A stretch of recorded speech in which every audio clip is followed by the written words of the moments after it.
welcome to the 16th episode of Unpacking Life's Crazy. Before we get on with the rest of this podcast, I have a couple of news items that I would like to talk about. Good news only this time. And the first good news item is a biggie. President Biden has now made arrangements to purchase enough vaccine to vaccinate all Americans. Now, this probably won't happen until summer because it's not like the vaccine already exists. They still have to make it and obviously distribute it, but it is coming. So provided we don't have any crazy mutations with the virus, it sounds like we may have a way to prevent serious illness by the end of summer. So things may be getting back to normal, and yay, traveling again and all of that. So yay, I'm so excited for the vaccine. Unfortunately, summer is still a ways out. So I have another bit of good coping news. New Orleans has found a creative solution because obviously Mardi Gras can't go on with the parades and the people in the street and all of that. It just isn't safe. They came up with a super cool idea. They are doing something called house floats. So people are decorating their homes in these crazy elaborate ways, and the companies that build the floats and do all that decorating, I guess, are still getting the business because people are hiring them to make their houses in these elaborate displays, and they're just gorgeous. I encourage you to go online and look up house floats in New Orleans. I've heard that over 300 houses have done it so far, and so people can drive through like, they do with Christmas Tree Lane or whatever, only, you're not limited to Christmas theme. This is Mardi Gras. So they're crazy stuff going on, and at night they've got music and displays like that too. I find the resilience in communities to just be delightful. As I'm recording this episode, we have just come out of Valentine's Day weekend, and I hope you all had a lovely Valentine's Day. But this is also my birthday week. This is a pretty big birthday because it is the last of my 40s. And my boyfriend joked the other night, well, I guess I'll have to give you your birthday spanking. And I realized that I have reached an age where a birthday spanking is a burden to my partner and may result in arm soreness the following day, because that's a lot of spankings. That inspired me to do this episode because I am a woman of many hats. How many? Well, you'll just have to watch to find out. So that had me looking back on all of the hats that I have worn in my lifetime. And in this instance, I mean metaphorically. How many jobs have I had in my lifetime? You may not believe it, but I'm about to go through and tell you about all of them. And you can also count the hats, so there's that. The very first job I ever worked was when I was about 5 or 6 years old, and I worked retail, helping my father on the powwow circuit. I've talked a little bit about my childhood in other podcasts. My father's Native American. My history with my parents is pretty ugly, and my father's a horrible person.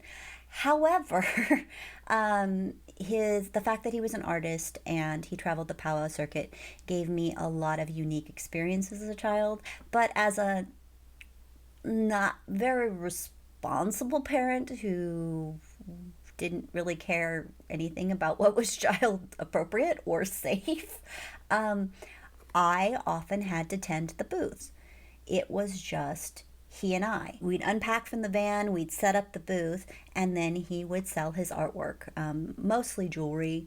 And if he had to go use the bathroom or wanted to make a business deal or something like that, he would leave me to watch the booth. So if we had any customers come, I would have to deal with taking money and giving change and explaining about things. And, you lose a sale, you don't get enough money, you don't eat that night. So I consider that my first job, but I wasn't being paid for it. My next job was as a film extra. My father was a member of SAG, and he did some acting here and there. He had some background roles. But when Little House on the Prairie would come into town, they needed child extras. And apparently, my father signed me up for that. And I got to meet the main characters, and sometimes they would do like stickball, or the kids would just get together and play in between scenes. I don't really remember a whole lot about it. I remember that I got to meet Michael Landon once, and he was a really sweet human being. So I value that part of the experience. That was cool. But apparently there was money exchanged. I didn't know that part, but I guess my dad was making some money off me. Kind of typical of him, but it was an experience. My next job was typical. I worked as a babysitter. A lot of us do babysitters. So there was a neighbor up the road, and I would babysit for them occasionally. And in that time frame, I probably did some pet sitting too. And that was something that I would enjoy into my teenage years as random work. I would house sit or pet sit. My next job, I worked as an assistant cook on a rafting camp. I worked on the Kings River. That entailed having to make shopping trips with the cook, and we'd get all of the ingredients. It would be 3 carts worth of food, and then we'd take those back to the rafting camp, and I would have to do prep work. So one of the things I remember vividly is I would have to peel and finely chop 3 heads of garlic every day, and I would also have to prepare we'd make a cheese ball that they could have with crackers or bread or whatever. So that was one of the prep things that I had to do. And I didn't get to do the fun part of going down the river. Yeah, that's how I spent the summer. Gosh, actually, I think that was the summer before I went into high school, I'm pretty sure. Yeah, because I had this hideous perm. I tried to get a perm before my 8th grade graduation, and it was, I think most of us have like tried a perm and done that awful thing. Yeah, that was the year that I did that. So that summer I had the worst hairdo ever, and I didn't have a lot of hats to cover it up, so it was kind of sad. But highly inappropriate because I was not supervised at all. I was 14 years old, camping on the side of a river, all adults in the camp.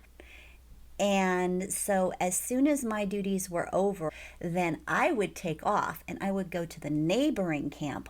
The staff of that camp, all of the guides in that camp, were marvelously talented. They could sing and play instruments, and every night after they had their dinner, they would gather around the fire and they would do a sing-along. And I remember particularly there was this one guy who had it was a metal guitar. I think it's called a dobro, and he lay it flat on his lap, and it just had the most beautiful sound.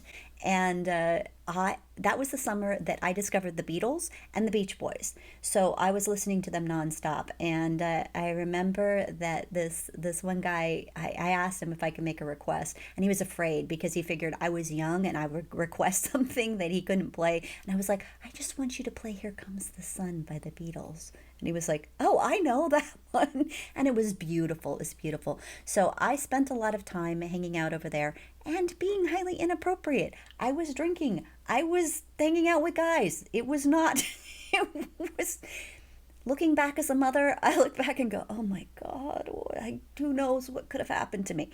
But I survived. I survived. And upon returning home after the summer, I started high school. And that year, I also got my first job. So I was 15. I should have needed a work permit and all of that, but I was working completely under the table for a restaurant called the Europa. And I was working as a bus person.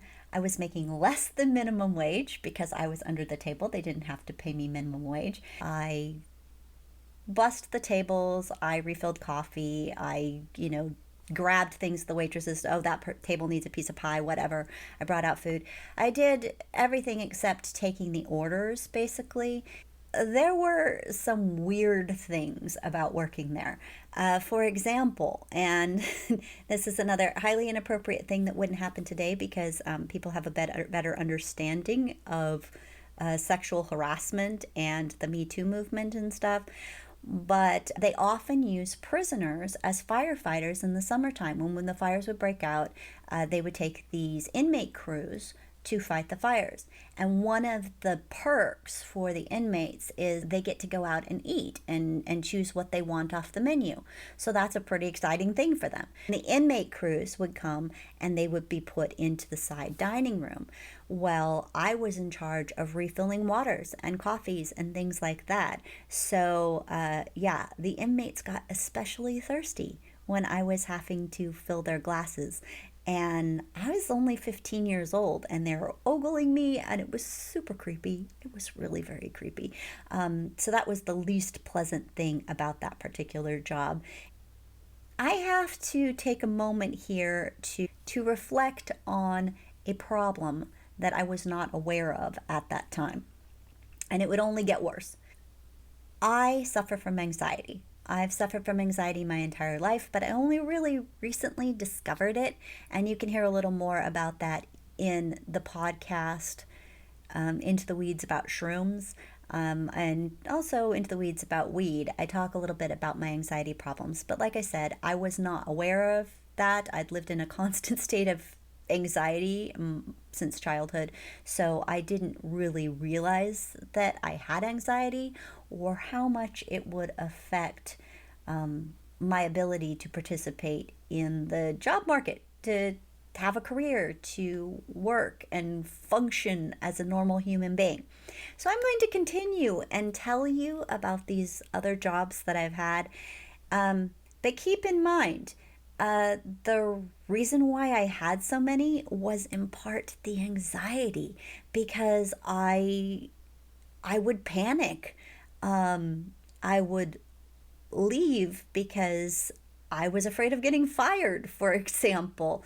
So just keep that in the back of your mind as I continue to tell you about all of the weird stuff that I've done. So my next job was fairly ordinary. I worked as a housekeeper at both the Fallon Hotel and the City Hotel in Columbia State Historic Park. So I had to be there, I think it was at 7 in the morning. I had to get there, and I had to dress in period costume because anybody who works in the park has to fit in as if you're old-timey person. And the first thing we would do is prepare the continental breakfast, and then we would go to clean the rooms. And it's not easy work. Housekeeping's not easy work. But one of the grossest things about that job is they didn't provide us with a toilet scrubber. So what we had to do is we would go into the bathroom, you clear out all the dirty towels and all of that kind of stuff, and then you would take one of the wash rags that had been used in the bathroom, and you would have to put the cleaner in the toilet, and you would have to stick your hand in the toilet and scrub the inside of the toilet with one of the wash rags from the room. I assume it gets superheated and really disinfected when it gets washed, but we didn't get provided with gloves or anything. So I had to stick my hand in the toilet every day I worked, and that was super gross. Oh my gosh, it was nasty. The other thing is that both the Fallon and City Hotel are haunted. And I experienced some weird stuff when I worked there. I'm not really going to go into it because I'll save that for a Halloween episode. But there's some spooky stuff that goes on in both of those historical hotels. So that was weird too. Also, at the time, I had started volunteering in theater. My first paid job at the Fallon House Theater was working in the box office. So I would kind of run back and forth between being at the hotel and then also being in the box office. And by that time I was 16 because I had a vehicle, so I could get there and do that. And then I was participating in shows at the time as well. For a good portion of the time I was working at the theater, I wasn't actually getting paid to be there. I didn't love housekeeping, But I found another job in the park, and that was working at the Degrassi Photo Studio. Now, I don't know if you've ever been to a Degrassi Photo Studio, but those are the ones that do like the old-timey photos where they dress you in costumes and all of that. But when I was working there, it was the traditional photo method. So you had to costume people, which was fun. I really liked that. You know, the kids would get so into it. And you dress them up as a cowboy or a sheriff or an Indian. Yeah, just anyways, and saloon girls and school marms and whatever. We had all these costume things, and we get them all dressed up. And it was funny because they would always fuss about what color the costume was, which was ridiculous because all of them were going to be in black and white or sepia. And sepia is like that sort of brown tone, so there's no color. It's just kind of it's a yellowish black and white photo. So because we would use the traditional method and probably not like the oldest of cameras, because you used to have to sit really, really still. And that's why if you look at the really old photographs of people, they look so stern because nobody could hold a natural smile long enough to take the photo. And if you moved, because the exposure took so long, the frame would, the camera would have to open up and expose to the light a lot longer than it does now. So if you moved, it would blur out the photo and ruin it, and you just had to sit really still for that moment when the camera was taking the picture. So they would use those traditional things, and then afterwards, we would have to develop it in the traditional way. And that was really stinky. They used these weird chemicals, and it always smelled like rotten eggs in the back. We still had to wear a costume because I was still in the State Historic Park. I had a slightly different costume. But yeah, basically had to wear an old-timey uniform in order to work there. And because the Degrassi studio was owned by the same people who owned the leather shop, that was also part of my job. And so when they went to lunch, I would have to go from the photo place over to the leather shop and babysit that so that they could take their lunch hour. And that was about the time that I was kicked out of my house. My mother wasn't pleased with things. My mother had some mental instabilities, let's just put it that way. I graduated high school early. I took the California High School Proficiency Test, so I was officially graduated, and I went on to take some college courses. So I was attending college, and then I was working at the leather shop and the photo studio and the theater, and most of my courses were in the theater. So after I left the leather shop and the photo studio, and I'm not sure why I left. I can't, it was a long time ago. Who knows what caused me to panic and leave that job? Maybe it was the stinky eggs. I got a job working at Kenny's Shoe Source. A woman would come in with like 5 kids, and she was trying to get shoes put on all of these kids, and she clearly could not afford to put the shoes on the kids, right? She's looking at all the sales things. She's trying to find a way to get the kid to be happy with the shoe, but it's not a color they want, but it's what she can afford. And on top of that, the boss would get cranky with me if I didn't put pressure on her to add other items to her purchase. And it made me sad. I wasn't able to do that, so I would wind up getting yelled at because I didn't pressure her I didn't pressure the sale. It went against my ethics at 16 years old to pressure this poor mother. So that was the first part that was a little bit difficult about the job. But the reason that I left, and again, this is another thing that would not happen today, and I probably could have made some really good money if it took place today. The boss was a creeper. He was a seriously creepy dude. He was probably in his 50s, and he had what I refer to as dog moles. You know those big moles that stick out and like have their own hairs? He had those on his face, and he was fat and creepy, and he would make extremely inappropriate remarks about my body. If I bent over to pick up shoes, he'd make comments about my butt. He would talk about my cleavage. It was really, really gross. And he also knew that I was financially desperate and, struggling to feed myself. And so he knew that I was in a situation where I couldn't exactly just quit. and he made offers to have me come clean his house, air quotes, when his wife wasn't there. So basically, he wanted me to prostitute myself for extra money. And I laughed it off, and I avoided him, and I did what I could to just be away from the situation. But as I said, I'm 16 years old. I'm living on my own. I didn't have a support system. I didn't have a grown-up to tell me that that wasn't okay, or that I should sue his ass, or defend me in any way. So I eventually couldn't handle it anymore, and I left. I got another job at a place called La Sierra Taqueria, and I worked in the back doing prep work for the cook. Of course, it's a restaurant, so they want you there late at night, sometimes closing, and all of that. I was doing a lot of theater. So in order to get theater credit at the college, you would have to also participate in the productions. And I was doing a lot of productions which required night rehearsal and a lot of late nights at the theater. So obviously a restaurant job wouldn't work. So that's why I left that restaurant job. And now I have to go back in time because I forgot that I also worked as a busser for a brief time at a place called Brawley's.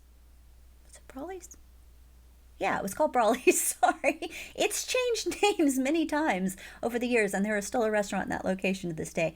But I, for a brief time, before I was kicked out of the house, I worked as a bus person at Brawley's as well. But that came to an abrupt end the night the dishwasher quit. And the owner or manager comes to me and says, "Oh, you're the dishwasher tonight." And I was like, "What? What do you mean? I ain't supposed to be off in 5 minutes and I have to go home." So I spent 3 hours in the kitchen because the dishwasher said, "Screw this, fuck you all." And he left with mountains of filthy dishes. I'd never washed dishes before. So I get immediate training on how to be a dishwasher, and I am left there like Cinderella for 3 hours. And if most of you have probably never been in a restaurant kitchen and never been exposed to the sink or this spray things. They have this pull down thing and you squeeze it, and then it's got high pressure spray, and that water is like really, really fucking hot. So you bring that to, and you got to rinse everything off first. I was soaking wet. I was soaked to the bone by the time I got done that night. I get in my car, I go to drive home, I'm exhausted, and I guess I moved into the wrong turn lane. Anyways, I drove a little weird because it was so late and I didn't know what I was doing. I was really tired, and I got pulled over. So this is one of the first times in my life that I had been pulled over by the highway patrol, and I was terrified, and I got reamed for being out past curfew, and I was so scared that I was going to be arrested or something, and it was all because of this ridiculous situation. So that is why I left Brawley's. So when I left Sierra Taqueria, I was doing a lot of work at the theater, and some of it paid, some of it unpaid. Most of it unpaid. As I mentioned before, I did box office and of course acting. That was part of my studies. But I also assisted with costumes, and the most awkward part of that is when we did a large cast show, I would have to help with the measurements.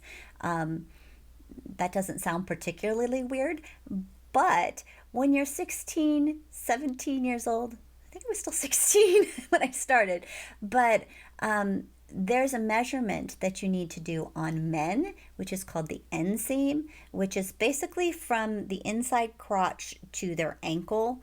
And you have to ask the awkward question of which side do you dress? To which side do you dress? Which means what side do you keep your dick on? And it's very awkward. It's very awkward. It's like, to which side do you dress? But of course, this is volunteer theater, and most of these men and young men have never been measured for a costume in their life, so they don't know what that means. So it's like, what side do you put your junk? Because I don't want to be bumping up against it when I put the tape measure up against you. It's like, okay, this is super awkward. So that was a little weird. But I didn't do a lot of sewing. Sometimes I would do hand sewing stuff because I wasn't real proficient with the machines. But like sewing on buttons or details or things like that, sometimes I would help out with. I was working with sets, so I would help with the set construction. I also helped backstage during shows, so that would be like changing the set over. Sometimes it was costume changes, so people would rush to the back. I remember the most labor intensive was when we did Steel Magnolias, because Steel Magnolias had so many elaborate hairstyles that kept changing. When we did Into the Woods, and that was funny because I actually had to drive a chicken. There was a remote control RC car, and they put a nest on top of it and a chicken on top of that, and I had to drive this chicken on and around the stage, and it was really difficult because if I were to drive the RC car off the stage into the audience, it would have been a really big problem. But I also did sound. I had a disastrous sound experience when we were doing Driving Miss Daisy. Talk about anxiety. I'm going to take just a moment to relate this because it is a vivid example of just how bad my anxiety was. Before you had all this digital recording thing, you had tape that would go from one reel to another on this big machine, and then it would play against the playhead, and that's what your sound was recorded on. And it was spliced weird because sometimes you would have to cut things, they would rearrange it, and they hadn't done the final edit because it was the final dress rehearsal night, and there were some things that still needed to be worked out. So the tape wasn't finished cutting, and there was a bad spot in the middle. So one of the things, this old machine, in order to fast forward, you had to stick in this weird piece of wooden wedge that would keep the tape from running against the reader.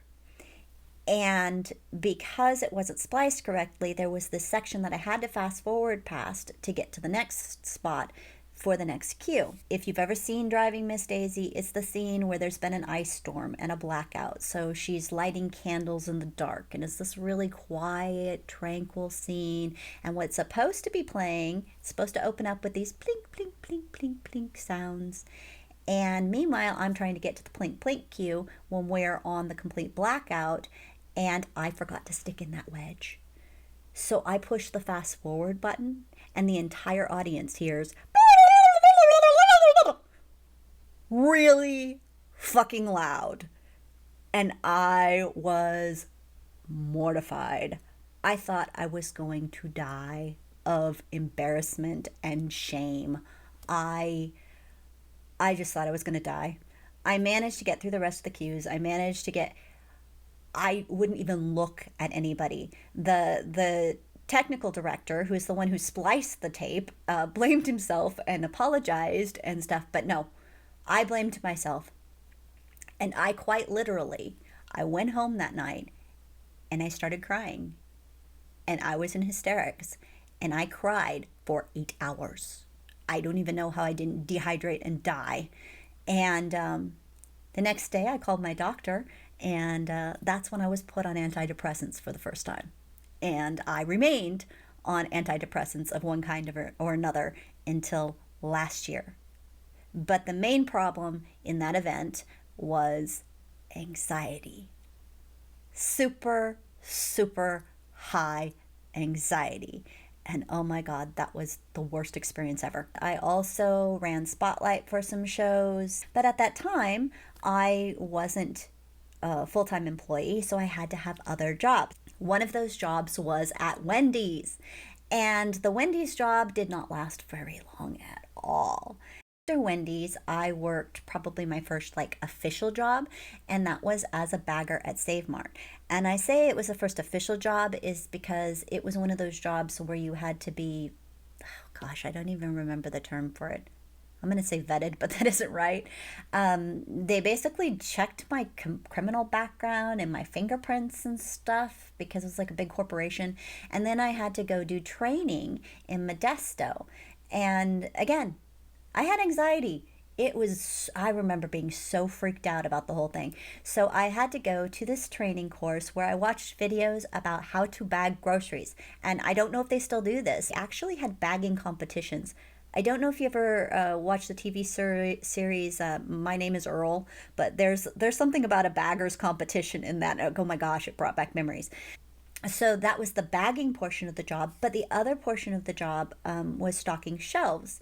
And so I jumped through the hoops, I did the training thing, and I started my job at Save Mart. And then my anxiety struck with a really bad day. It was the same kind of thing with having one person tell you to stock shelves, and then you get called up to bag, so you start bagging, and then the person who told you to stock the shelves gets mad at you because you didn't finish stocking the shelves, and then somebody else is asking you to do something else. So all that was going on, and I was pretty stressed out.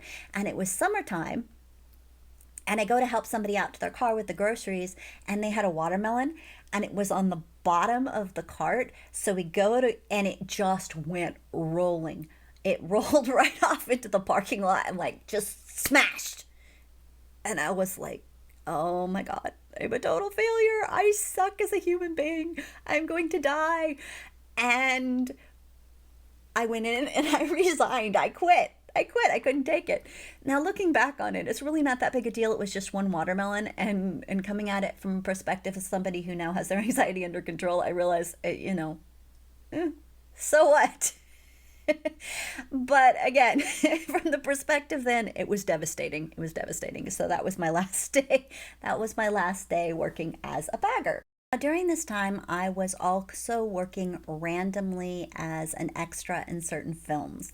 And it was a long time ago. I don't remember a lot of it. So there was a movie that was filmed in Colombia, Radio Flyer. I remember being an extra in it was a pilot for something called The Young Guns. So there was a handful of movies. It used to really be quite popular for them to film in the area. Unfortunately, I missed out on getting to be in Back to the Future 3, which filmed up there. I still love watching the movie, though, because when I watch, every time there's a crowd scene, I'm like, oh, there's Chris. Oh, look, there's Maria. Oh, look. And it's super cool. So I really enjoy getting to participate as an extra and getting to see all that kind of back behind the scenes stuff. Believe it or not, all of this stuff, I was 16. So near the end of my 16th year, I had fallen madly in love with an actor. His name was Ronald Sharp. He happened to be Jamaican Canadian, gorgeous, funny, just spoke French. I was swept off my feet. But like I said, he was Jamaican Canadian and he had to go back to Canada. It's a very long story. But me, being a lovesick teen, I decided to drive to Canada and follow him there. And I talk about that in my podcast, Kindness of Strangers. I'm not going to go into that. But while I was in Canada, I had a job. And that job was phone sales for cookbooks of all things. So I'd have to cold call people and try to sell them this collection of cookbooks. And then if they bought them, I had to deliver these cookbooks. And that didn't last long. I am not good at sales. I'm really not good at sales. I'm not good at pressuring people. I'm not good at making people want to buy something they don't want to buy. You like art? Please come to my Etsy shop. Look at my artwork. If you like it, buy it. No pressure. I'm not, here, you should really have this. You need to have, no, I'm just not good at it. But in that short time that I was in Canada, I did work in book sales. It didn't go well. I didn't make much commissions. And I was only there a couple of months before the cold weather set in, and I didn't have a real job and whatever. And I had to take a bus.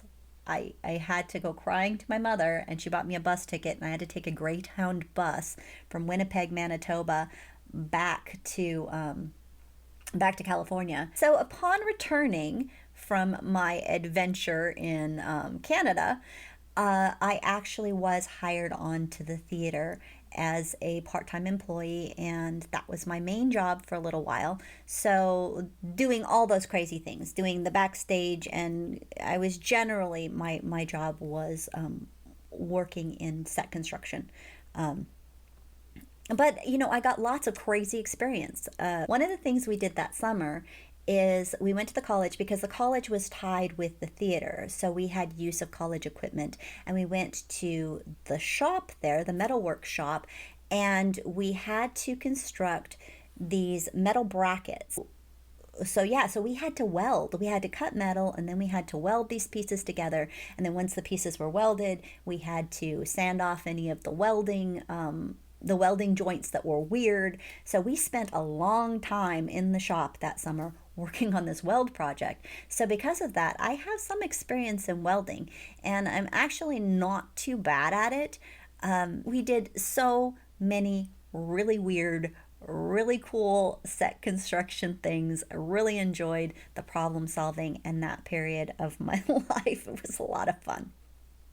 After I came back from Canada and I was no longer dating Ronald, I started dating the assistant technical director, and eventually we got married. So we got married right after I turned 18. So you can there's the timeline where we're at now. Yeah, all this was before I was 18. I know that's looking back, it's kind of crazy. So we got married, and we wound up buying a real fixer-upper in the town of Angels Camp. And the one in charge of costumes, our costume person at the theater, her husband worked at New Maloney's Lake Marina. And I was able to get a job there, working what I'd hoped, when I was originally hired, what I'd hoped is I would be a cashier in their boat rental area. But because they needed extra work, I wound up being a housekeeper for the houseboats. And so housekeeping again. It's like a house but smaller, and you have to do it a lot faster because there's a whole bunch of them. So that was rough, especially if somebody got like really messy and the stove was a mess. And I remember the absolute worst was after a bachelor party. Yeah. The tape we found in the VCR, that was a seriously nasty porno, and somebody had decided to shave their pubes in the bathroom.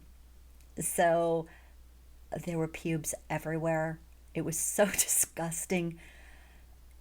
Ew. And condoms not in the garbage. I mean, come on, people. So I needed to find another part-time job, and so that job was at Angel's Bakery. There was a really nice man, Don, who had been a bread baker in San Francisco, and he had this dream of owning his own bakery, and so he bought this little bakery in Angel's Camp. But mostly, he just wanted to bake. He didn't want to have to deal with customers. He didn't want to deal with cakes. Cakes drove him crazy, but it was sort of the bedrock of the business. People kept wanting to order cakes for birthdays and all that sort of thing. So by default, being artsy, he made me do the cake decorating. So I became a cake decorator, and I also worked the counter. The worst thing about that job was it was a bakery. So I had to be up at the crack of dawn. Now, I've always hated mornings. I am not a morning person at all. And then coming from having done theater, it's all night stuff, and I was still doing theater. I mean, I wasn't getting paid enough to stay working in the shop and stuff, but I would still do shows. And so that meant if I was rehearsing for a show, that meant sometimes the rehearsals would go until 11, 12. If it was tech week, sometimes 1 in the morning we'd be rehearsing, but I had to be at work at the bakery at 7 in the morning, so that wasn't a lot of fun. So after leaving Angel's Bakery, my next job was the first professional opportunity I missed due to anxiety, actually. I went to work for a little place called Rana Blueprint and Copy.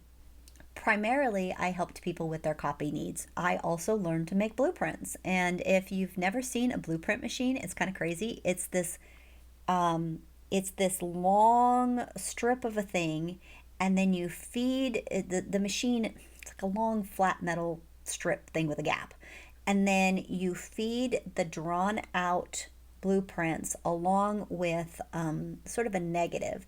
It's a piece of paper, a big piece of paper that's treated with chemicals. And there's ammonia involved. I don't know how it all works, but you feed the long, flat, big drawing along with this blank treated piece of paper in through this machine, and because of the chemical reaction, it comes out blue on the other side, and it's taken the copy of whatever it is you sent it through. So it's a long process. It was hot in that room, and it smelled of ammonia really bad. So the blueprint part of it was not fun. And then the secondary part of that of the job was doing some minor graphics work. So people would come in, usually it was restaurants that needed their menus updated. So we had some files and we would change their menus or their prices and then make up a whole bunch of copies of their menus for them. And the boss was happy with the job that I was doing, but what he offered to do actually, was to send me to be trained so that I could have graphics training and I could have training on all these machines and all of that so that I could eventually maybe be a manager for him. Except my anxiety. I just found that absolutely terrifying. I didn't think I could possibly do it. I didn't want him to invest money in me and then fail and disappoint him. The other part of that was that I had begun my husband and I had begun discussing having kids. So I didn't think it was fair to him for me to go get the training and then have kids and then decide I wanted to be a stay-at-home mom. But I did want a better paying job. So I took a test and I qualified, and I signed up with county schools in order to be a teacher's aide. And what you do first is you are a substitute. I've mentioned before, I don't care for mornings, but when you're working as a substitute, it's even worse because you never know when you're going to work. So if somebody calls in sick and they need a substitute, they have a list that they'll go through, and they'll call you at like 6:30 in the morning and go to a school that you maybe have never been to before. You don't know how it all works. You don't know where the classroom is. Talk about anxiety. Oh my God. Ugh. So I worked for a little bit as a substitute teacher's aide, and then I got hired on permanent. And I got hired on in a resource class at a school in San Andreas. And that was actually fine, except by then I was pregnant with my daughter. But as my pregnancy progressed, I wound up getting tendinitis in my crotch. It's a thing. So I wound up having to leave work sooner than expected. So during that time, I worked one really odd job, and this is probably one of the weirdest jobs I ever did. And I posed as a nude model for the art class at the college when I was 7 months pregnant, because that's a very interesting body for people to sketch. However, I do not recommend being a nude model unless you have a whole lot of body confidence, because you know how they say that the camera adds 10 pounds? I think college students add at least 20 because they seem to be very fascinated with roles. I didn't think I was that chunky until I saw their sketches, which was really rather disheartening. And when you're already feeling huge pregnant, it wasn't a lot of fun. But I did it. It was decent pay. I think I made like $25 for the hour. But also, I was starting to have my pain issues with fibromyalgia back then. I didn't really realize it at the time, but having to sit in the same position for any period of time was quite uncomfortable. So sitting that hour, it actually hurt. They have you sit in one position for like, I don't know, it's 10 or 15 minutes, and then they have you change positions, and they tell you, find a position that's going to be comfortable, and you think it is. But the longer it progresses, the more uncomfortable it becomes, and you find itches. Things start to itch because you're not allowed to scratch. It's a really weird thing. I wasn't in the job force for quite some time. I was a full-time mommy, and I'd help out with the occasional theater thing, and I was pursuing the idea of becoming an author and an illustrator. So I was writing children's stories and I was drawing for them. Unfortunately, that is a dream that has not yet been realized, but hey, I'm not dead yet. Who knows? Anything could happen. But I had a lot of focus on that. I wrote quite a few children's stories, and actually, I have a podcast episode specifically for storytelling, and if you go listen to that, you'll hear some of my children's stories, and it's kid safe. Most of my podcasts are not kid safe. There will be swearing, but that is one that is kid safe. So if you do want to hear my kids' stories, go look up that podcast. So during that time of not being officially employed, I did apply and get a job as a correspondent for the Union Democrat, which is the newspaper in my hometown. So I got to cover things like Irish Days in Murphy's and the frog jump, and that was fun. So I get to interview the Miss Calavera's contestants and do a bit about the jumping frog thing and the art show and all of that kind of thing. And I really enjoyed it. I enjoyed acting as a correspondent. After I had my kids, I was able to get into a program that retains you for the workforce. And I had decided to study computer graphics because again, I wanted to write and illustrate children's books, and I had dreamed of doing these computer graphics for it. That was my thing. So I got some training. So at one point, the theater finally, it failed. And there was a time then when my husband was unemployed. He went into the theater as a teenager, actually, and that had been the only job he ever worked. So he decided he was going to take a brief time off and try to write. He always wanted to be a writer. And when my husband left the workforce, I wound up getting this job with Calaveras Press, and just minor stuff like editing newsletters, doing layout for programs for the theaters, those kinds of little graphics tasks. That company merged with Gold Rush Printing. Gold Rush, Calaveras Press, they became one business and moved into downtown Angels Camp. When I started, they were in Arnold. And so I was working as the assistant graphic artist. There was a head graphic artist, I was assistant, and then I also had other tasks. And one of those tasks was stripping. So I have been a stripper, but not that kind of stripper. Film stripping is when they print out the film and then you have to put it on these metal sheets, and then it gets developed in this machine, and then it has to be rinsed, and those big metal sheets then get put into the printer. So I worked for this company, and the coolest thing about the company is they had a Heidelberg.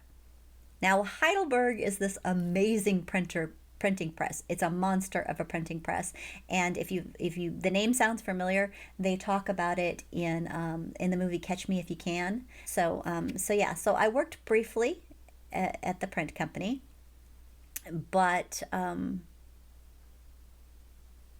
husband really belonged in the workforce more so than at home parenting. He wound up going to work for a heating and air company, and I wound up back with the home with the kids. Because of my history, I didn't feel real comfortable leaving my children in the care of anyone, really. I mean, my children were not babysat often. Usually they were only left with their father or their grandparents, or I had a couple of trusted friends. So I had to find a job that was on a schedule that didn't interfere with him working. And I wound up getting a part-time job at a restaurant called the B of A Cafe. And so I, worked the counter, served desserts, became a barista. They had one of those fancy coffee machines, the old-fashioned kind of espresso machines where you had to lock in these little things and there's metal pipes coming out spraying hot steam. I cannot even count the number of times I got burned by that thing. Oh my gosh. So I worked at the B of A Cafe until that owner sold, and I was really happy because she was an extremely unpleasant person. But the new owners, Steve and Kathy, were really lovely people. Unfortunately, they didn't have any experience opening and running a restaurant, which would become a problem. But their original business was running karaoke shows. So they had all the equipment and they would travel to bars and stuff and they would run karaoke shows. So when they took over the restaurant, they also started doing karaoke shows. So, in addition to first starting as a waitress and then working my way up to becoming their night manager because they trusted me so much, I also worked as their substitute KJ because of my sound experience in theater. So when they were out of town, I would run the karaoke machine and host the karaoke for them when they were away. So restaurant into KJ stuff, and that was really the most fun part of the job. But as I said, they had no experience in restaurants, and so a series of unfortunate events, including a fire that went through and burnt the flume nearby, which affected the water supply, which affected tourism. There was this whole thing that happened at the time. And they wound up basically closing the restaurant down to almost nothing and like doing burgers and stuff, and they didn't need me anymore. I started working at a restaurant up the hill in Arnold, which was a little bit tricky though because Arnold was a lot further from Angels Camp. So having to wait till that last minute when my husband arrived to take over watching the kids to rush up the hill, sometimes I was late and it was a problem. So everything was kind of in flux at the time. And as I said, I was really interested in becoming a writer and an illustrator. So I had some money set aside that was supposed to go to my attending the Writers and Illustrators Conference. There is a Society of Children's Book Writers and Illustrators. And if you're interested in writing for kids, I highly recommend joining. It is really cool. And every year they have a national conference in Los Angeles, and I am fortunate enough to have been able to attend a couple of times. Anyways, I had saved up money to do the conference again, but here everything was in flux financially. I have to give you a little bit of background on one of the weirder things about me. One of the strange gifts that I have always had is I have a way with energy with my hands, this thing. I've often given people massage. People's feet hurt or their shoulders hurt or the neck hurt or whatever, and I would just naturally put my hands on them and be able to give them a massage and make them feel better. And the one of the owners of the Gold Frog, he actually has a weird disorder where his discs fuse together, so he would have a lot of neck pain. And one of the things he would do sometimes, he'd be like, I am in just so much pain, I will pay you $5, just work on my neck for a few minutes, just please work your magic, do your thing, please. And so I would earn some extra money by working on the owner's neck, doing some massage for him.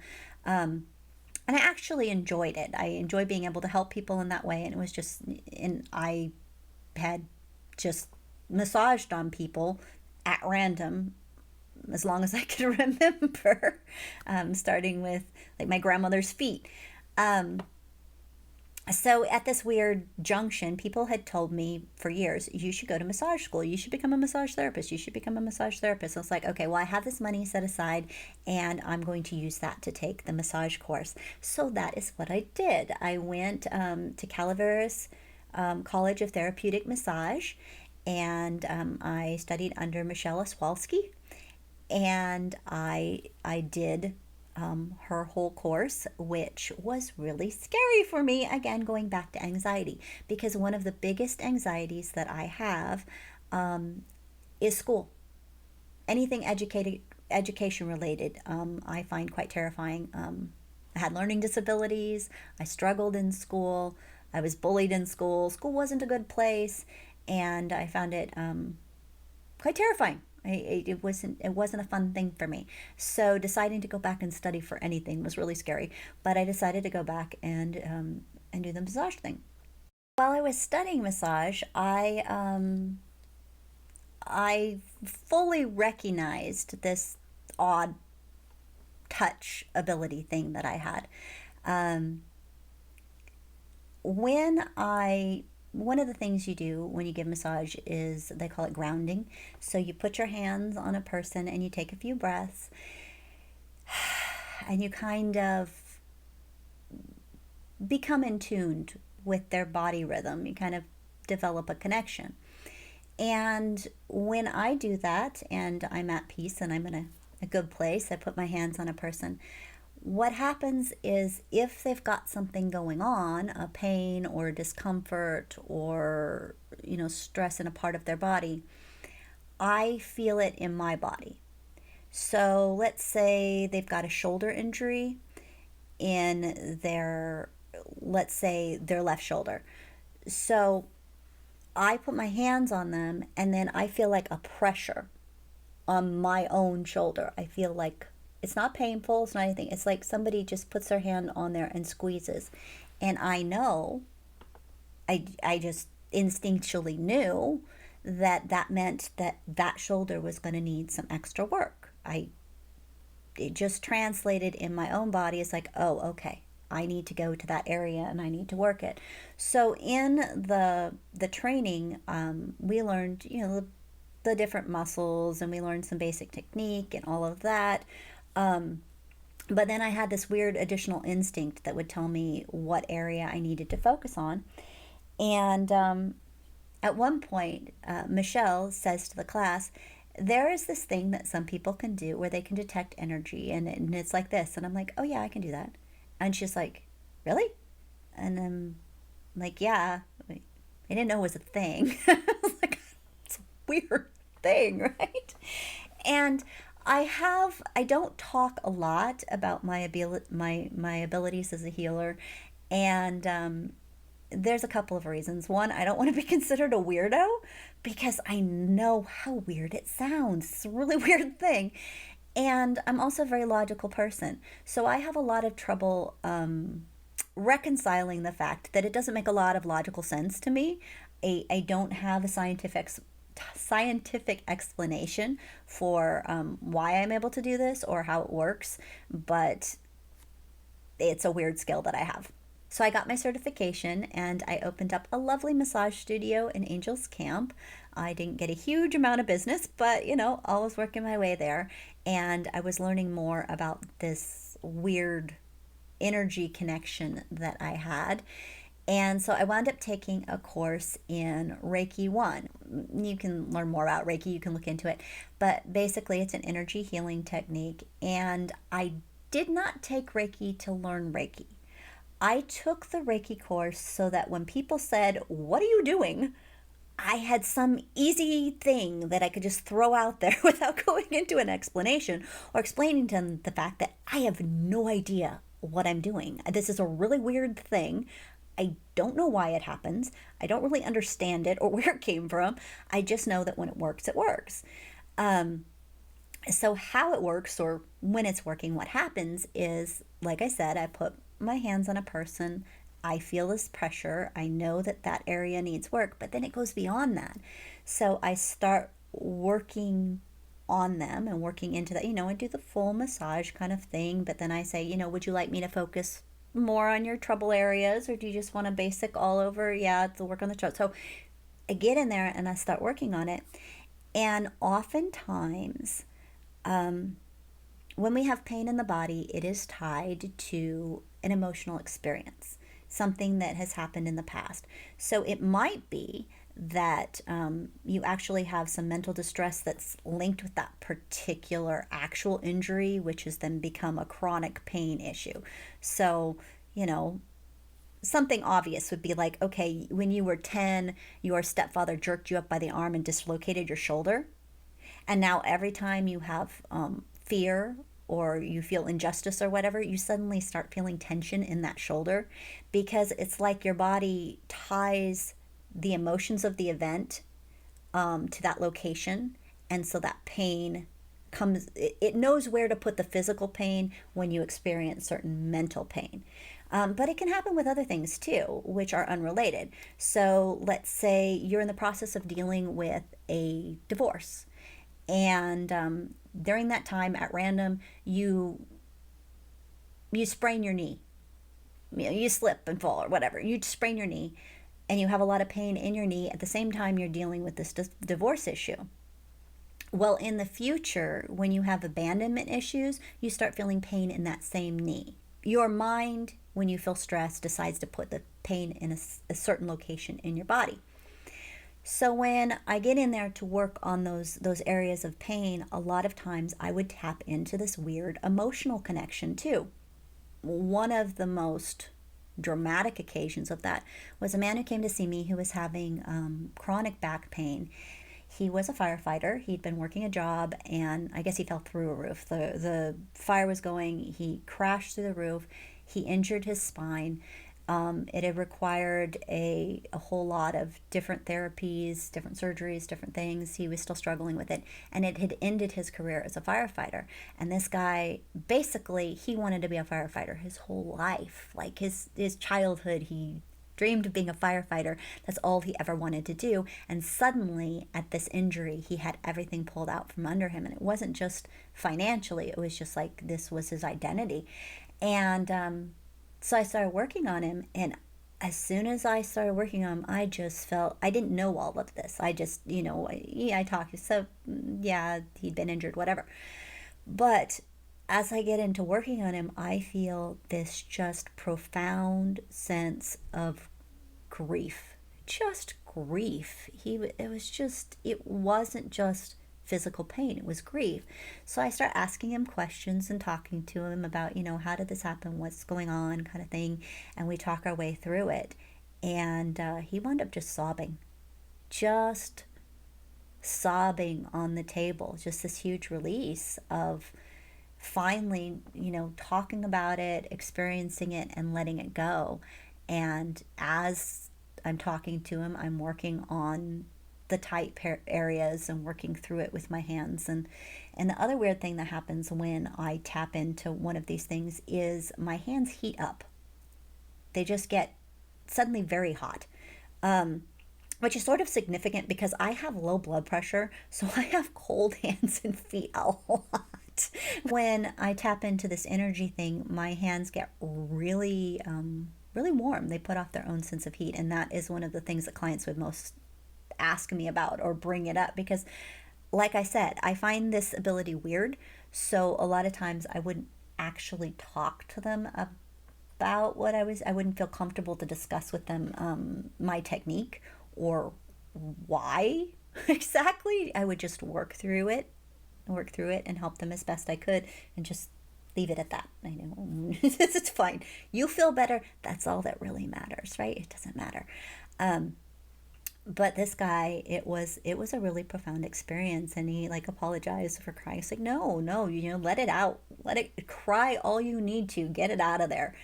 And when he got off the table, he said, "This is the best I've felt in years. That the pain is so much better. I just feel so much better." And he actually called me later just to tell me just how he felt cured.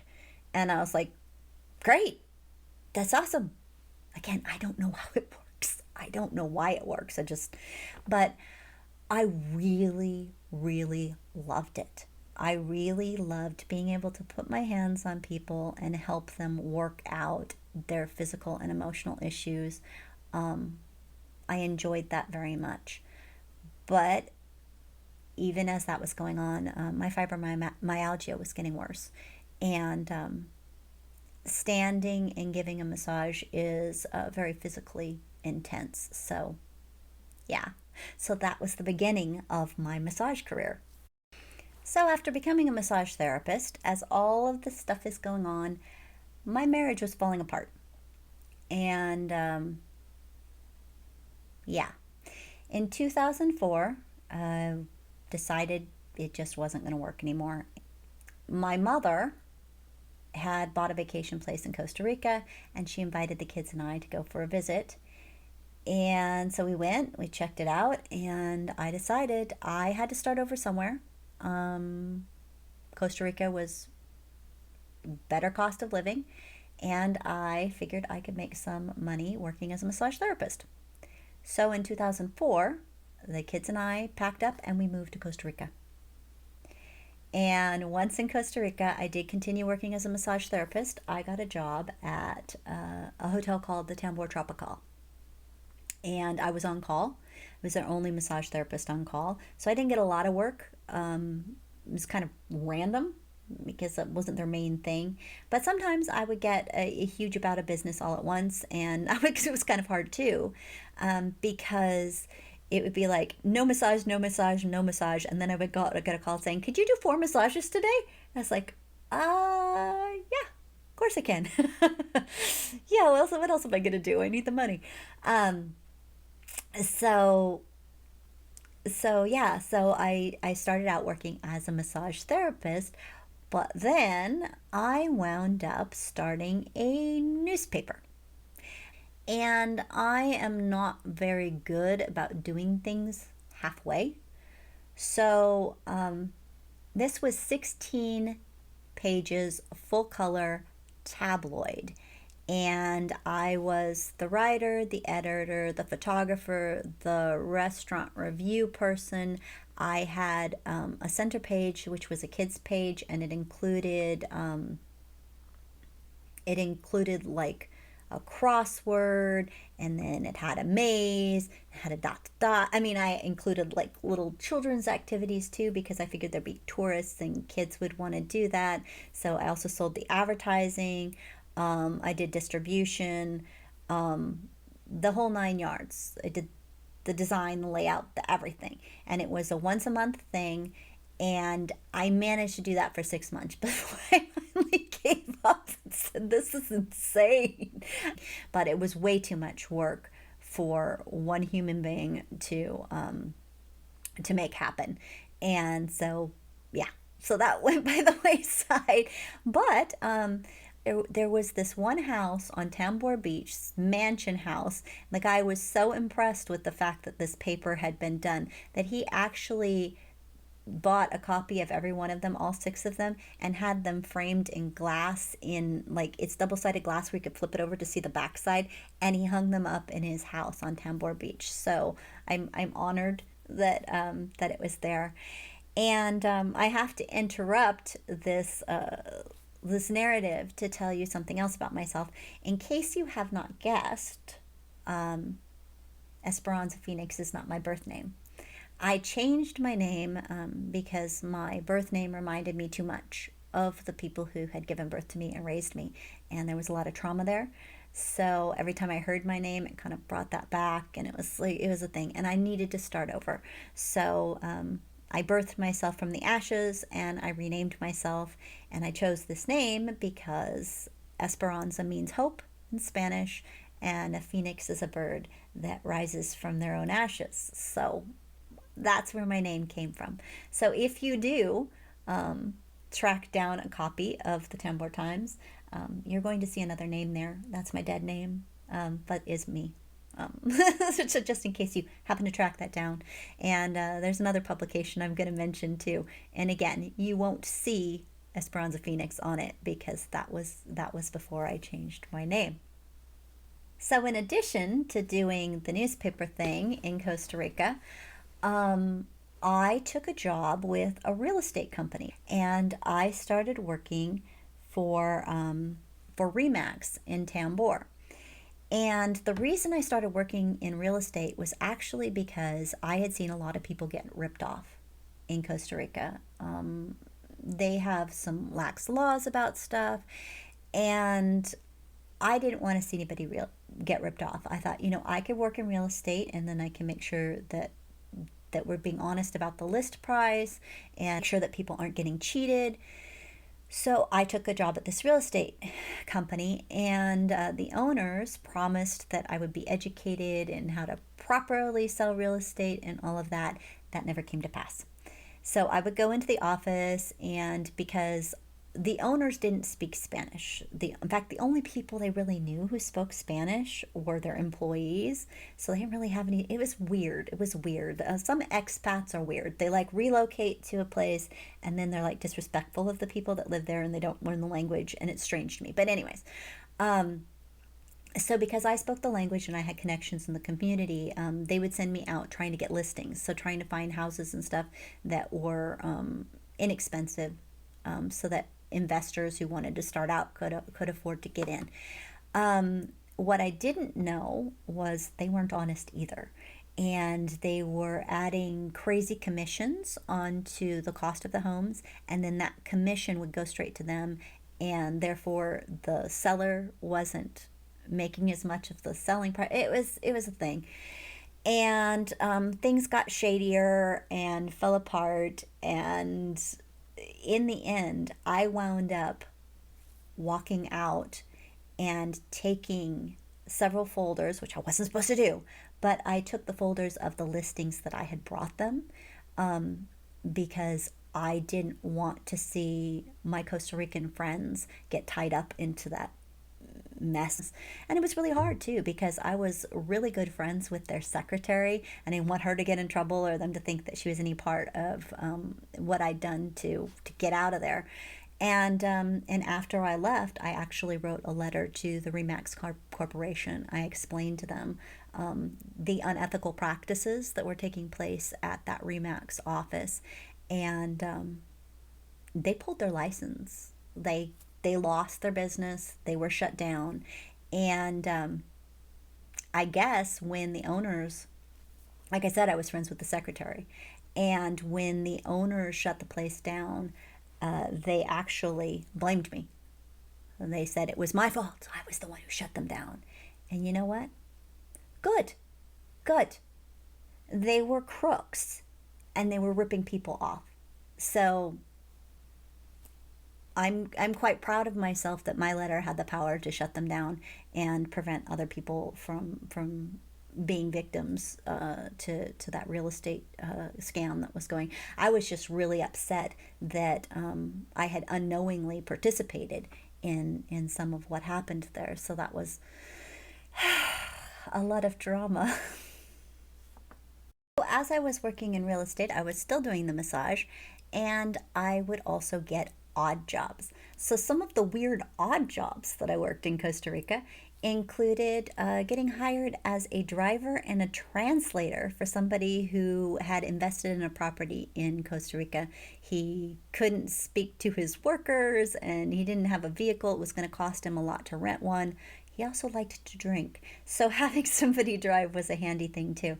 So he hired me, and that was one of those cases where I really needed the money at the time too, because we wanted to make a trip to the States, which was often kind of hard to afford. It came at the perfect time, and I made oh gosh, I think I made like $1,000 in several weeks, which was like a whole lot for me at the time. But I did that by driving for him several hours a day, and doing all of his phone calls for him, and his negotiating, and helping him out at the hardware store and anywhere else that he needed to communicate in Spanish, because he didn't speak the language. So that was cool. I would also get hired side jobs as a tourist guide, because I was giving massages to people who were coming into town, and they would ask me, what's cool to see? What can you show us? And I'd say, you know what? Pay me $50 and I will take you to this super cool location that only locals know about. And so like one of them was this wonderful petrified forest. And yeah, I'm not going to tell you where it is. But if you contact me, take me to Costa Rica, I'll give you a private tour. But yeah, so I would do some random tours too, and translating for people who came into town as well. At that time, I had started growing tired of Costa Rica, and one of the things I didn't cover was my Costa Rican husband. Yeah, that was a mistake. We're not going to go into it right now, but my daughter by now was a teenager. I was concerned that my daughter would be influenced by the Costa Rican culture, and all of her friends in high school expected to just get married and have somebody take care of them. But my daughter really wanted to graduate from high school and graduate from college and go on to have a career and all of. So I knew she needed to come back to the States in order to make that work, and I was working that way. So I went back to school, and I was still attending online college when we finally moved back to California. I would go on to get my degree, and then getting my degree, trying to find some sort of work that I could do. And I took the CBEST test, which then allowed me to become a substitute teacher. But I also started working as an arts instructor for the charter school that my children had begun attending when we returned to the States. And so I was working in both of those jobs, and I started volunteering at our local arts council. So while volunteering at the local arts council, they decided that they were going to reinstitute their newsletter. They hadn't actually published a printed newsletter in many years. And so they knew that I had some graphics experience, and they asked if I would like to do that. And I said, of course, that would be wonderful. So I started being their newsletter editor. And the experience that I had at the print shop, all of that really came in handy. God, well, that reminds me. Okay, so there's a job that I left out. Somewhere before the restaurant, I applied for a DJ job at the local radio station, and I didn't get the DJ job. But when they had reviewed my previous experience, they saw that I had graphics work. So they did hire me because they also owned SignPro. So I wound up making vinyl signs. So I was designing the vinyl signs, and then I also had to do sign installation, and I did that for a while as well. I digress. Anyways, the reason I bring it up is because that graphics experience at both of those situations, plus doing the crazy newspaper thing that I did in Costa Rica, had given me quite a bit of experience for layout and photography and editing and all of the stuff I needed to be a newsletter editor. So that was kind of convenient, and I stepped into the newsletter editor job. While I was there, they had an opening for a director of CASA, Kids Arts Study Academy. They were going to be offering arts classes, and they asked me to do the job. And my anxiety immediately said, "Are you insane? I don't know what I'm doing. I've never run anything. I have no clue how to do this. I mean, that's just, are you crazy?" I said, "Well, you're substitute teaching and you have all this experience, and I'm good." The director said, "I'm going to be with you every step of the way, and the person who is in charge of our outreach to education, she's going to be there every step of the way. They're going to help you. We're going to help you to figure this out and work through it and figure out how to, construct the classes and do all of this stuff." And then they didn't at all. At all. I was just thrown in to suddenly being the director of this arts academy, and I had no fucking clue what I was doing. I kid you not. I did not know. I wound up having to learn how to do QuickBooks in order to show the budgeting things. I had to keep weird track of my time. Luckily, when I was doing real estate, as awful as those people were, one of the owners had told me to always keep a planner and detail what you do throughout the day so you can keep track of things. And I needed that so bad, because what would happen is it was the Arts Council, so it was a nonprofit, and they have a board of directors, and they have to keep track of time and everything. And I was doing multiple jobs. So first I was the newsletter editor, but also I was the director of CASA. And then additionally, I had been asked to help with a program called Poetry Out Loud, which is a wonderful program.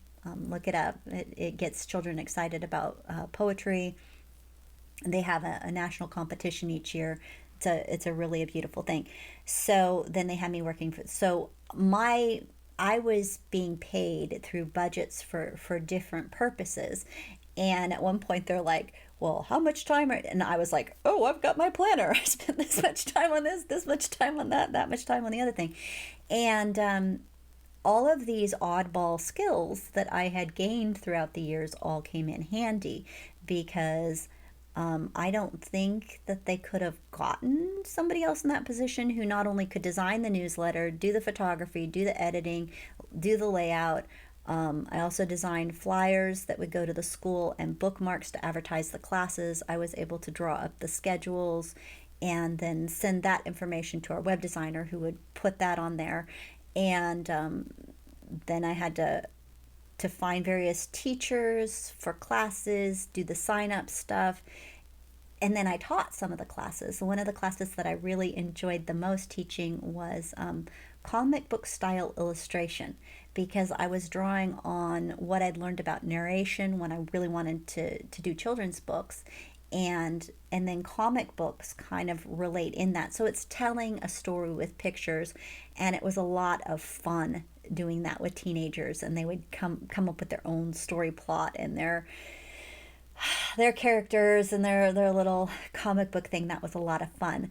The most challenging thing I did was I was suddenly put in charge of the summer arts camp, and I didn't know anything. I was completely from scratch, and that was a really disappointing thing, because the woman who was in charge of the arts outreach had actually put on arts camps before, so she had experience. She should have come to me and been like, okay, this is the down low, here's the basics. But she didn't. And I'm not good at asking for help, partly because of my childhood. I didn't get a lot of help when I asked, so I'm good at it. I'm getting better. So I wound up designing this full schedule of art classes. It included dance, it included music. I had several guest instructors with various art projects, and then I took it a step further, and lunch was culinary arts. And the kids got to help create their food. I did these really cool snacks. And you can look up online, like things where, like I took a pear, half pears, and you turn them into like a puppy. And you use like raisins for the eyes and stuff. Super cute. The kids had a great time. It really went off very well. It was a huge success. But there were some things that I got very wrong, and well, part of it is I had no idea what I was doing. But the main part of it is I don't know how to keep my mouth shut. And at the time, the only thing that allowed me to continue doing that job was cannabis, which is 100% legal and recreational in California. But I decided to go to the county supervisors and tell them how I felt about it, because they were having a lot of cannabis restrictions in my hometown, and preventing dispensaries, and there was a big controversy going on about it. And access to cannabis was the only reason I was able to attend work at all, because my pain was so bad, and my insomnia is so bad that without it, I don't sleep enough, and then I hurt a lot. So CBD and cannabis are key to me being able to function at all. So I went to the county supervisors, and I had my say about the situation. And I think I may have made some inway, because at the end of the conversation, one of the older supervisors actually called me up, because I had described how I took it, that I take the tincture under the tongue, and it's not about getting high. I tried to talk to them about it. I mean, I don't have anything wrong with getting high either, clearly. But the point is, it is medicine, and it's an elderly community there too, and a lot of people really need their medicine, and their regulations were preventing people who were housebound or whatever from being able to access something they really needed. And using cannabis as a painkiller also prevents people from using opioids and having bigger problems. So it's really important to me. And I spoke my mind, and I got scolded for it and told I'm not allowed to discuss that, because I work with people's kids, and they're going to think this or they're going to think that. And my position wound up getting eliminated. And it was, I'm sure, in part because of my vocal support for cannabis, which is really unfortunate. I wound up going back to massage. I wound up getting a job for a new yoga place in town, Soul E Breath. Lovely woman, lovely business, and she really appreciated my skills as not just a massage therapist, but as a healer, and she really wanted to promote my healing. But I wasn't prepared to do that, because like I said, I just it's a weird skill. How do you market something like that? I don't want people to feel um, conned or whatever. I know I can do what I can do, and I love doing it when I get the opportunity. But again, I feel weird marketing it. And I know part of it too is that my father was a major con artist. And, in a well, in addition to being an artist, he was a con artist. He would con people out of their cars and different, he had scams that he would run. And he was really good at reading people. Um, I'm also really good at reading people, and I think part of that is, self preservation because of my childhood. But because of that, I cringed every time she would refer to me as a healer, and I don't know how to accept that, but that's how it was.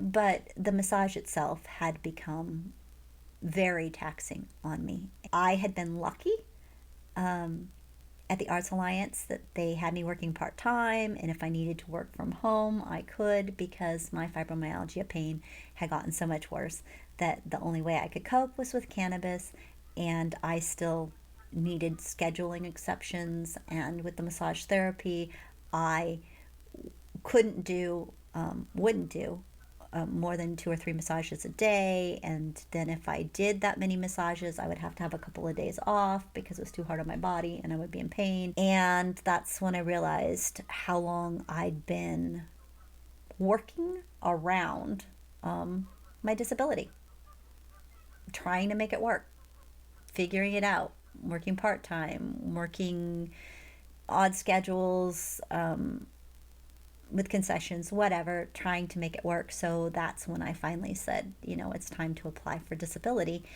It would take 3 years and an attorney before I finally got through that. So I left Soli Breath and I left Sonora when my boyfriend got a job in the Bay and invited me to join him. And I was in the Bay for a while, not being able to quite find a job that worked around my pain and my issues, my anxiety. I tried driving for Lyft and Uber, and yeah, my limited frame of when I could drive, because I don't drive during rush hour because of the anxiety, and then I realized I don't cope well with the pressure of driving somebody to a location that I've never been, because I'm like, oh, what if I take them to the wrong place? What if I take them too long? What if they get to the airport too late? What if? And the anxiety was overwhelming. So that wasn't going to happen.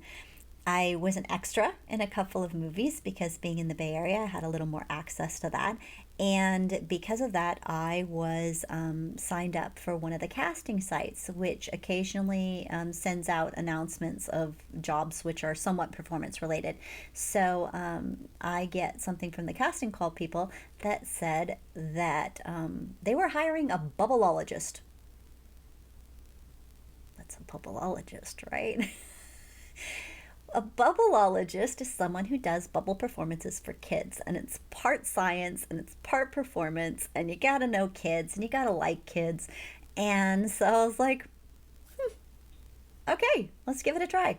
So I applied to be a bubbleologist, and actually, the guy who hired me to be a bubbleologist, I interviewed him, Aiden Park, and he did this wonderful book, The Art of Being Yay. So one of my podcasts is about the art of being yay, and it is an interview for the guy who hired me to be a bubbleologist, and because they were able to work around my crazy thing. It's like I can only do a certain number of shows, and I can't drive to a show during rush hour because the anxiety would have me like on edge so bad by the time I got there I couldn't perform. So, leaving during rush hour and being trapped in traffic for 2 hours on the way home, okay, that I can handle. I just can't handle it on the way to the show. So I worked as a bubbleologist for a couple of years, very part-time. Was nice extra income. It was a lot of fun with the kids. Still dealing with a lot of anxiety. And my disability did go through. I was able to work minimally to supplement my disability insurance, and that was all fine. And after I left Bubbleology, I saw an advertisement for somebody to be a wine and paint instructor. And I thought that was just up my alley, right? I could work with people. I love that. I could do paint instruction. There's wine. That's always good. So I went and I auditioned for this wine and paint instruction job, which I got. They hired me. Seemed like a good idea. But I would have to do 3 to 4 hours standing on a concrete floor. And it just brought back to me how much I have to do to accommodate my disability in order to avoid extreme pain.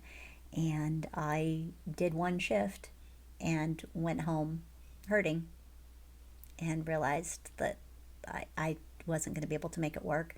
And it was really disappointing, actually. I thought, maybe this is it, but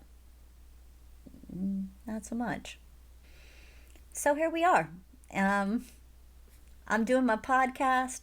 I do stand up occasionally. Well, at least I did when we were in a pandemic, because it's something that I really enjoy. I do storytelling, I do motivational speaking, and I have my Etsy shop. You can find my art there. I encourage you, please check out Esperanza Paints. Check out my artwork. That is my main source of income. And if you love this podcast, please subscribe, sign up for it so that you know when I drop a new pod. And if you absolutely love it, buy me a cup of coffee. I'll provide a link.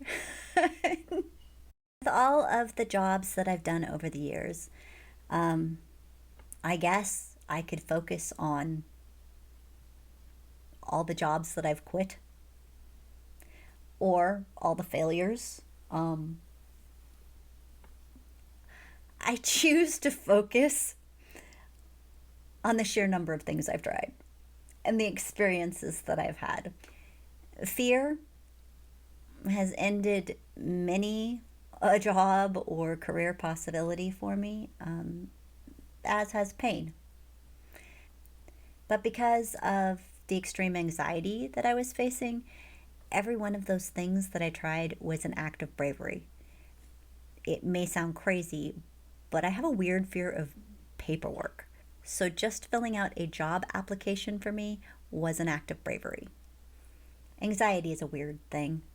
It must seem strange to some people that I can be afraid of paperwork, but okay with getting up on stage and doing a comedy set, right? Weird. I have acquired an impressive amount of random knowledge. I've raised multiple wild animals. I knit, I crochet, I do multiple forms of art, I paint, I sculpt. I'm doing this podcast. Obviously, I have graphics experience. I just had to design a new business card for my arts. And actually, on my list, I've got to do another one for my entertainment, motivational speaking stuff. I still need to do that. I do the massage and the hands-on healing work. Doesn't come into play very often, but I love doing it. I work with kids. I have a special way with animals. I'm a very well-rounded person. But sadly, due to my disabilities and my limitations, most of my talents have not been especially financially beneficial to me. But I hope you enjoyed hearing about them. It doesn't seem especially bizarre to me until I start comparing notes with other people, and then I realize, yeah, my life's been a little weird. So I do contemplate the idea of one day writing a novel. So if you agree and you think that I should write a novel, let me know. If I have enough audience, maybe I'll do that. If you are not watching this podcast, again, I highly encourage you to do so. I think this visual is going to come out pretty fun. I don't know what I'll do next time for those of you who are watching, but I'll try to keep it interesting. And in the comments, tell me if you Tell me just how many hats you saw. We'll have a debate about that. So like it, comment, become engaged. For those of you watching, this will be my final costume change. You guys can argue amongst yourselves whether or not this counts as a hat.